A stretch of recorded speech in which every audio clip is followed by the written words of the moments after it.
Hello दोस्तों, स्वागत है आपका यूट्यूब चैनल में। दोस्तों, आज हम बात करने वाले हैं हमारे देश के प्रधानमंत्री हाल ही में ही नॉर्वे में गए थे और वहाँ पर उन्होंने अपने भाषण दिया। और भाषण के बाद जैसे ही वो स्टेज से चलने लगे तो वहाँ की एक पत्रकार ने उनसे सवाल किया कि आप आज़ाद प्रेस के सवाल क्यों नहीं लेते। और इस पर दोस्तों हमारे देश के प्रधानमंत्री का कोई भी रिएक्ट नहीं था। उनकी बात को इग्नोर कर कर वो आगे बढ़ गए। दोस्तों, हमारे देश के प्रधानमंत्री के दिल में ऐसा कौन सा भय था जिसकी वजह से उन्होंने पत्रकारिता के सवाल के जवाब नहीं दिए। क्या वो पूछ लेते कि एपिस्टन फाइल में आपका नाम क्यों आया? क्या वो पूछती कि अडानी देश को कैसे लूट रहा है? क्या वो पूछते कि आप अमेरिका के सामने नतमस्तक क्यों हो जाते हो? क्या वो पत्रकार ये सवाल पूछ लेते कि डोनाल्ड ट्रंप जब चाहे आपको कुछ भी कह देते हैं और आप रिप्लाई नहीं करते?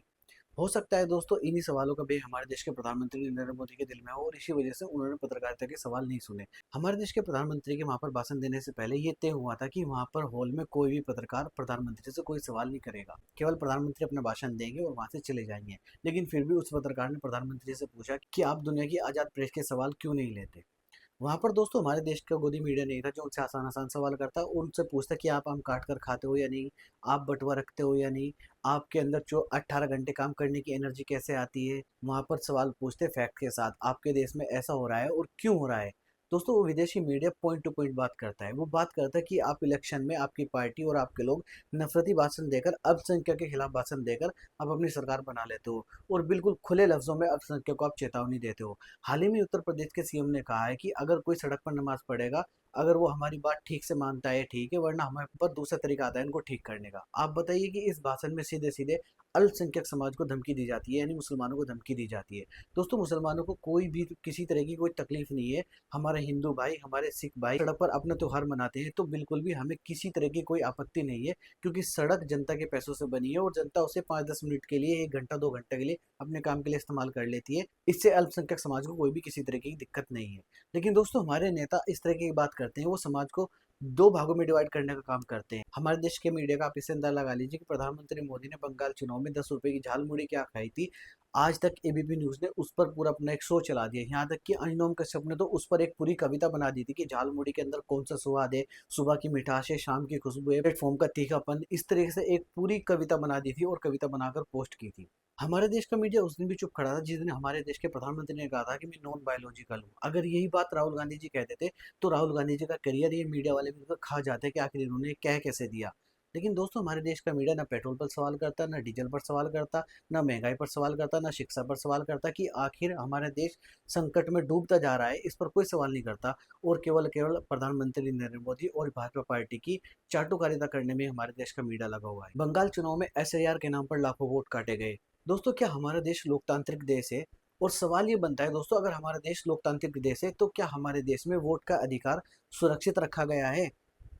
अगर रखा गया है तो दोस्तों फिर एसआईआर के नाम पर क्यों लोगों के वोट काट दिए गए, जो कि जो इस देश के नागरिक हैं, जो इस देश के लोग हैं, जो इस देश के नागरिक हैं, इस देश में ही रहते हैं, उन्हीं के वोट एसआईआर के बहाने काट दिए गए। दोस्तों, अगर मैं बात करूं world press freedom index rank की, दोस्तों हमारा देश 157वें नंबर पर आता है और नॉर्वे पहले नंबर पर आता है। दोस्तों, आज से पहले 15 जून 1983 को जब हमारे देश की प्रधानमंत्री इंदिरा गांधी वहां पर गई थी तो उन्होंने वहां की मीडिया को संबोधित किया था और उनके सवालों के जवाब भी दिए थे।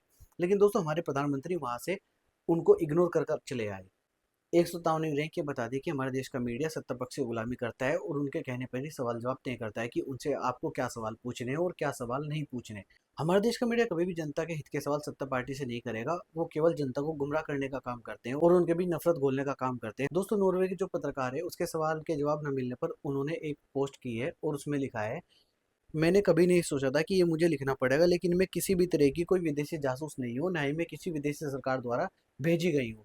मेरा काम पत्रकारिता करना है और मैं नॉर्वे की ही रहने वाली हूँ।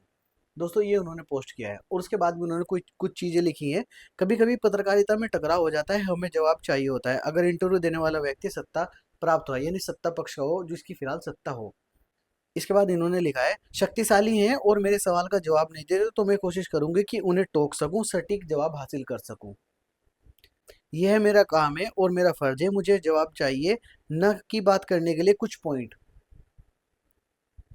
और इसके बाद दोस्तों उन्होंने ये भी लिखा है, नॉर्वे के जो प्रधानमंत्री है उन्होंने भी भारतीय पत्रकार के जवाब नहीं दिए थे, तो उन्होंने उसके बारे में लिखा है कि मुझे देखकर निराश हुई कि नॉर्वे के प्रधानमंत्री ने भारत के पत्रकारों के सवाल के जवाब नहीं दिए। मुझे उम्मीद है वो कल ऐसा करेंगे। और उन्होंने फिर कल ऐसा किया, भारत के पत्रकार थे उनके सवालों के जवाब दिए। दोस्तों, वो आज़ाद मीडिया है, वो सब कुछ ठीक ठाक बोलता है, वो मुद्दों पर बात करता है, फैक्ट पर बात करता है। वो कोई भी ऐसी बात नहीं करता जिससे जनता दो भागों में डिवाइड हो जाए। और सत्ता पक्ष की सत्ता बनी रहे। उस सत्ता से ही सवाल करता है, क्योंकि सत्ता में बैठे लोग ही उस देश की स्थिति के जिम्मेदार होते हैं। दोस्तों, अगर आपको हमारी वीडियो अच्छी लगी तो वीडियो को लाइक कीजिए, चैनल को सब्सक्राइब कीजिए।